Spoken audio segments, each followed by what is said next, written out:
Don't forget to follow Grit Daily News as well as me, your host, Loralyn Mears, everywhere on social media. And how about throwing 4 or 5 stars our way if you're listening to Apple or Spotify? Subscribe to our show. Hey everyone, welcome back to the Grit Files. I am your hostess, Loralyn Mears, here at Grit Daily News.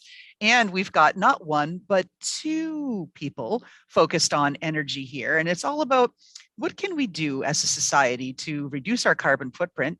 And oh my God, is there a possibility of saving money while we do that too? Well, that's Branch Energy. And not only do I already like these guys because of what they stand for, but they're Canadian. And so from the homeland. So we've got co-founder number 1, Dr. Ince-Cushman, who is maybe smarter than the average bear with a PhD in nuclear physics from MIT. And not to be outdone, we've got Dan MacDonald from McGill, who was one of my college rivals, McGill University, degree in commerce there. And together, the 2 of them have teamed up to form Branch Energy. They've recently scored a $40 million mega deal with ENGIE North America. And they're here to talk to us today about what's going on with respect to energy sustainability efforts and what Branch Energy does. So enough of that. Let me stop talking. Dan, Alex, welcome to the show. Thanks for having us. It's a pleasure to be here. Thank you. Well, let's dig in because this is the Grit Files. And as an entrepreneur, we all know that the path is not usually easy. So let's talk about what the experiences that you've had thus far and the things that you've really had to struggle through to get going. What's the toughest and grittiest experiences you've had in this journey so far, guys? Gosh, there's a lot, hard to choose. I'll also say, for what it's worth, that this is not Daniel's first rodeo. He's done a number of startups and has the battle scars to prove it. So maybe I should let you answer that one. Yeah, I mean, I think just that 0 to 0.1 is always really hard. Just getting that initial team going and getting people excited before you have funding is it's a complex thing. You're sort of building on a dream and turning it into a reality, a funded reality is a really hard step. And I think just getting that first check is really, really not as easy as I wish it was. So I think that's been our toughest thing, I think, today. But I think we got a great team of mostly smooth sailing, frankly. So far, so good. Yeah, I think I just to build on Dan's comment, I think fundraising initially is certainly something you want to get right. I'd also say, though, and this is perhaps the less sexy answer, though, but a huge amount of building a business isn't the really cool wheeling and dealing and stuff, right? It's just there's huge amounts of just minutia that you have to just plow through. It's sort of how do you payroll deductions, you know what I mean? Just filling out, it's completely unsexy, completely not interesting. And it's more trying to jog in waist deep water for a marathon, right? Versus, there's a lot of that too, right? And I think part of what makes that palatable is just being focused on a problem you're really passionate about. And I think, we'll talk about that more later on this conversation, I'm sure, but, we're really excited about the project that we're working on, and that makes it easier to bear. And you're so right about that daily slog. Remember, I talked to one founder and somebody on his team came forward and said, what brand of toilet paper do you want in the office? And he lost his mind. He's like, I can't make one more freaking decision. I'm done, right? So let's get into that problem that you're solving and why you're so passionate about it. Explain it to our audience as if we were a bunch of aliens that just landed over there in Toronto. And Dan, it's so great to see the We the North hat that you're sprouting there. So we've just landed our starship and you're talking to us about Branch Energy. What do you do? Explain it. Yeah, Branch Energy is a company that's using software and data science to help regular people, regular homeowners, reduce their carbon footprint whilst reducing their energy cost by figuring out which specific smart energy devices will help save them the most. So that's sort of what we're up to. And the reason why we're excited about it is because when we were studying the climate problem and the various technologies that were available, while there's some really cool, like cutting edge, like science fiction and future stuff, what struck us was just how much stuff there is that we could do right now with the existing technology if we could just reduce the amount of friction required for the average homeowner to get the right things installed. And that's sort of where it came from. Got it. Now, how long have you been at it? Well, we got going in earnest at the beginning of last year, so 2021. And we got our first fundraise around this time last year. Then we got regulatory approval to operate as an energy company in Texas in August. We launched in September. And since then, we've been growing at about 50% a month. Yeah, so off to the races. Excellent. And so with respect to what you've tried to put together here, and I shouldn't say even tried, what you have put together, Dan talked about building the team. How have you gone about this, given COVID, given some of the restrictions, given Canada, US, and any of those permutations? Can you talk to us about what that's looked like? Yeah, certainly. I mean, it's first off, it's like arguably the most important. I think, like, choosing a great problem, that you're credible to solve, and then assembling the right people is, to some extent, those are the two big problems that you need to get right. And so it's something we think a lot about. I think one interesting thing in terms of sort of making lemon out of lemonades is we were born in the pandemic, and so we kind of had to manage through a remote first work environment from the beginning by necessity. But one of the implications of that is it allowed us to relax the constraints in terms of where we were hiring, right? So, conventionally you might be like, okay, well, let's try to get everybody in one particular city. But because of this fact that everybody was going to be remote anyway, we took a little bit more flexible approach. And as a result, we were able to cast a wider net and get some like truly amazing people on the team who otherwise might not have been a fit just because they're not in the same town. So we actually sort of flipped it on its head and used it to a bit of an advantage. And so now we've got a pretty distributed team of incredible people, in the US and Canada, a few in the UK, and some in Brazil. Yeah, to dovetail with that, we've got, we were fortunate to both do well in our careers prior to this. And, when you're, a good boss, show competency, and you build this network of folks that begin to trust you, and they're spread across the world. And so a lot of the Seed Crystal team members were people we've known from previous experience that just, trust us, believe in us, we believe in them. So it was a lot easier to get those first few folks. I mean, it's still hard, but it's still a lot easier, especially when, some are in London, England, some are in, Vancouver, some are in New York, and just that remoteness allows us to get them together in a much more seamless way. Now, entrepreneurship, especially when you're playing like big stakes in energy, is full of all kinds of things that throw you for a loop. So what threw you guys off course, if anything? And then if yes, then how did you recover? What did you do? Because our entrepreneurs want to hear that, right? Because nothing's that linear and perfect. And, there's mountains to climb. There's all kinds of stuff. It's not just easy pedaling. Well, the day after we got regulatory, we signed, we put our first paperwork in for our regulatory approval. Our sort of went public. It was picked up by a local kind of an industry paper, and our previous employer was not particularly excited by that, and we came to terms understanding the legal process of an emergency injunction in the Texas courts, and how crazy it can be getting a summons at first thing Monday morning and having to be in court by mid-afternoon. I mean, it settled very quickly. Everything's fine, but it was just skip to the end. Like, it was without merit and was settled, and there was no real issue. They were just a little bothered. But when you get something like that, it's like quite daunting. I was sitting with my family over Christmas and just thinking everything's gonna be fine, and we wake up to this news and we're like, oh my goodness. And you just don't expect, you had a 1 month plan and you just threw it out the door, and you're like, we're managing this now. Yeah, I think that's the main thing, right? Is you have to be deeply interested in the truth, regardless of if it's good or bad. I think it's a very human thing to sort of like hope for the best. And you like to be an entrepreneur, you have to be optimistic, but you also have to like be very, very clear-eyed about what's true and like what is the signal that you're getting telling you about how the business is going. And so that's something that takes discipline. And, you know, most of the time the news is bad. Like surprises are usually bad, right? And just sort of having the stomach to sort of ingest bad news consistently and stay positive and figure out solutions, right? That's what you got to do. Yeah, the entropy of the world wants companies to come apart.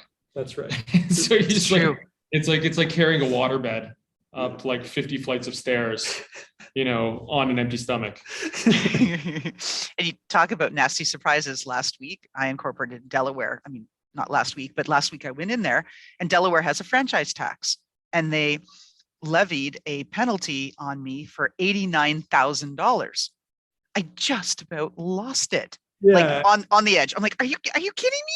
We don't have those kinds of revenues and things. Like that's not where we are yet in our trajectory. 89,000 in a fine for a franchise tax. Now we've worked through it, but it's those kinds of things where you have to pull yourself back off the edge, get focused. That's right. Get the people you need, like the, you know, accountants, the attorneys, and you're like, figure this out because this is not good and we need to overcome this, right? And like you said, everything else that you had planned for the week, just out the window because this is on fire and you need to deal with it now. Right? Yeah. No, there's a lot of regulatory stuff that like most entrepreneurs just like don't know about, like franchise tax and state licensing and 4 quals. And you know, all of a sudden you're hiring someone in Washington State and they like just employing someone there is almost a nightmare. So getting everything spun up, and it's like, and you're never intending to do things wrong, but there's just like so much complexity around business that you just invariably get kind of punched in the gut a bit, and you just got to move on and just realize that you're going to get through it. Now, Branch Energy is doing well. It sounds like, you know, from the get-go, you guys have already had a very positive and pretty rapid trajectory. So congratulations on that. That's pretty amazing.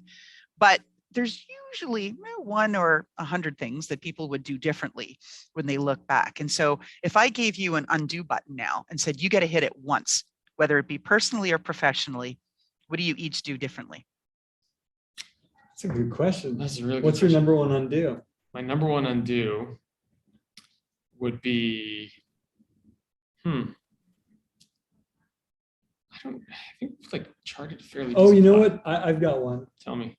I've got one. So these, I feel like we're talking a lot about government forms, but and this is like maybe too much detail for like listeners to be interested in. But basically, when we applied for our initial license to be an energy provider in Texas, we applied with the Delaware C Corp that we started the business with, and then part of the deal with Engie. And for listeners, we signed a $40 million supply agreement with Engie so we can partner with them to supply our customers with 100% green energy.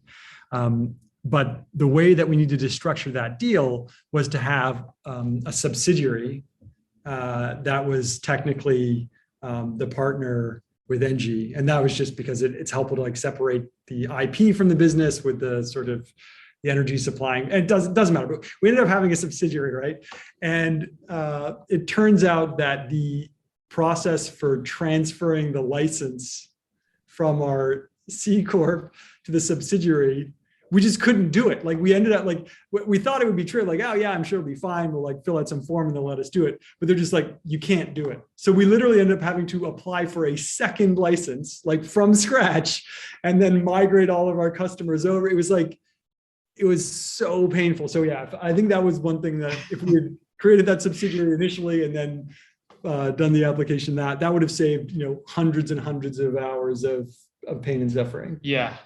I would have also waited like 7 extra days before we signed the settlement agreement. Yeah, sure. Yeah. Anyway, as you say, there's tons of things that you do differently. I will say that one thing that we do try to separate out is the difference between did you have a bad outcome versus did you make a bad decision? Because those are different, right? I think like what we had, like what I just described to you is something we could have predicted, right? If we had done more homework, like we knew that we are going to do one of these agreements down the line, we could have figured that out if we were sort of playing chess a few minutes ahead. But there's other times where you make a decision, and given the information you had, that was the best decision at the time, given the information you had, right? And then, you know, like take a hire, for example, like, you know, you hire somebody and it doesn't work out. If all of the signal that you had at the time you made the decisions was good, then that's not necessarily a bad decision. It's just like, it just didn't work out okay. And so when we're like assessing how things are going and how things went, we do try to separate out, like, you know, the result from the decision process. Talk to us a little bit about the energy market, because this is the first time in over 100 episodes that we've had a group of founders in a startup focused on energy. We've talked about just about every other kind of tech, but not energy. Maybe paint a little bit of background for our listeners to give them a little color as to the market that you're playing in. Yeah, well, I mean, energy is one of these fascinating things where, like, it's such an important thing in our daily lives, and yet we give it so little mind and attention, right? Like, all of modern life is predicated on the ability to like flip a switch and it just works all the time, and it doesn't actually cost that much if you think about it. Like, how much would you actually be willing to pay for power? Right? Yeah, a lot. So it's a core part of society. And part of the reason we started this company is because it's not just core for modern life, but making sure that we're delivering energy, like society, delivering energy in a way that is minimizing the impact on the environment is incredibly important. And so I think, you know, maybe we can talk for endlessly about, like, you know, how the grid works and all, like, the technical and science and all that stuff behind it. But I think the main thing for people to understand is that we are going through not just like a once in a generation, but once in like a century or two shift in terms of how our energy system works, right? Like, we're shifting from an energy system that's predominantly driven by fossil fuels to trying to figure out ways to supply energy in ways that doesn't create greenhouse gases, like wind and solar and hydro and all these things. And so that's the sort of broader context for what's happening in energy. And the perspective that we're taking is that there's an opportunity to not just modernize, you know, the power plants and the transmission and distribution infrastructure. And there's a lot of folks who are working on that in earnest. But what we're really focused on is how can we optimize the home, like the edge of the network, right? I think there's, you know, the energy companies in the past have spent a lot of time figuring out how to get electrical power to the outside of your house. But, you know, they're not well known for having like great customer service, for example, or like helping you actually think through the decisions you have to make in your home. And that's really where we're focusing. I guess it's that whole frontier of blending in IoT, right? The Internet of Things in combined with energy. That's, I guess I'm thinking that that's probably where your niche is. You don't see a lot of other companies, or especially not the energy companies, playing at that level. And it needed to be done. Yeah, and it does. And it is a hard problem in some sense, right? I think like there's two things which are true. One is if you read out any of the academic literature, right, around like what are the costs associated with doing these things, it's very, very clear that there's a lot of money to be saved by deploying the right devices in the right place, right? Like a simple example, like really, really toy example, but like smart thermostats, right? They like cost $100 or something like that. If you get one of those things installed and like get it on a little, you know, automation thing going on, like you'll save a few $100 a year. So you'll like, the payback is less than a year, NPV positive, blah, blah, blah. Like, you know, if you were an economist or whatever, you just do it all day long. But it's not just true of smart thermostats. It's true of like smart water heaters and rooftop solar in a lot of places, and heat pumps and all these different things will, in many cases, will save people money, but they're not doing it because there's a lot of friction, right? Like most people don't wake up on a Saturday morning and are like, hey, like, let me do the NPV calculation for how much I'll save, you know, if I install this smart water heater, right? It's like kind of complicated math, and you got to like go to Home Depot and buy a thing and then coordinate an install. And then, you know, the payback, if it's, you know, a few years, like if it's 12 or more months, like people, anyway, very few consumers are willing to do all that effort, right? And so part of our approach is to use data science and all the information that we have to help our customers figure out which devices will make sense for them, and then provide them with custom offers so that we can finance and install those devices for them. So it's very low friction. So that's kind of what we're focused on doing. Is it fair to say it's like a turnkey solution where you simplify the math and say, you could save this if you hired this company to install this device? And oh, by the way, click this button for this cost and it'll be in your home next week. Is that, am I being a bit glib, or is that kind of, all right? We're trying to get to a user experience where you just have to say yes a few times, and then like somebody comes to your home and does it for you. That's where we're aiming for. Cool. And then you not only reduce your footprint, but you save money. What a winning combination. All right. So we're getting toward the end of our show here. Talk to us about how our audience can help you guys at Branch Energy. What can we do? Well, great question. I think first thing that you can do is get interested in climate. I think I'd say the last year alone, I think the amount of time and energy and focus and societal interest has really been growing. And so I'd encourage folks to like not just skip over the articles or whatever, like start educating yourselves a little bit.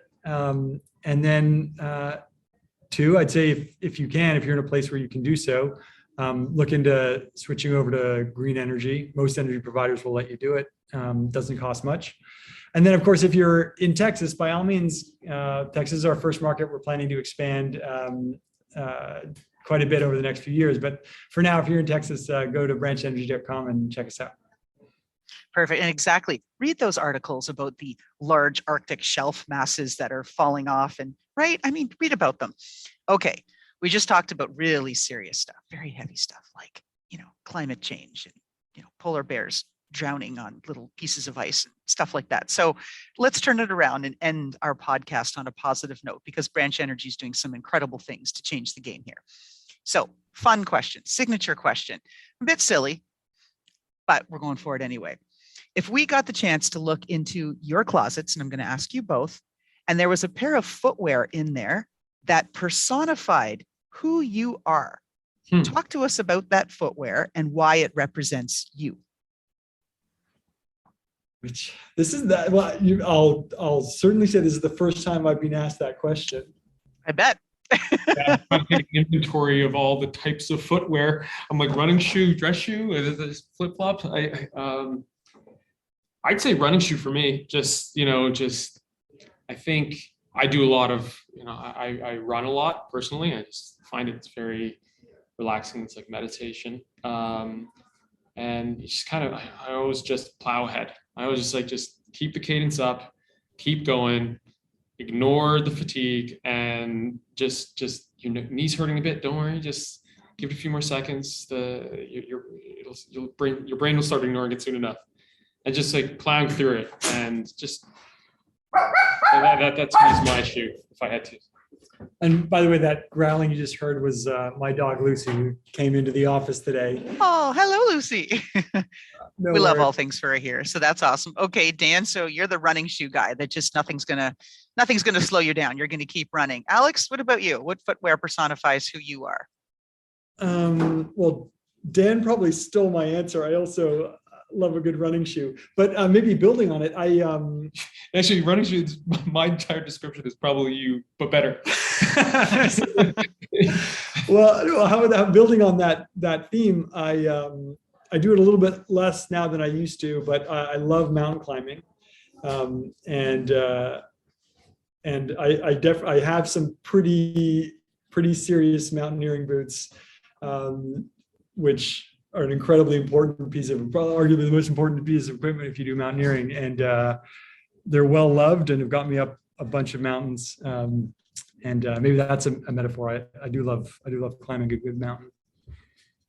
There you go. With that, thank you very much to Dan MacDonald and Alex Ince-Cushman, co-founders of Branch Energy. Thank you for coming to our show and for making a difference, helping customers reduce their carbon footprint, because we all need to do that, and helping us save money in this era of inflation. My God, we all need new solutions. So thank you for that. And I wish you continued and tremendous success at Branch Energy. Thanks so much. Have a great day.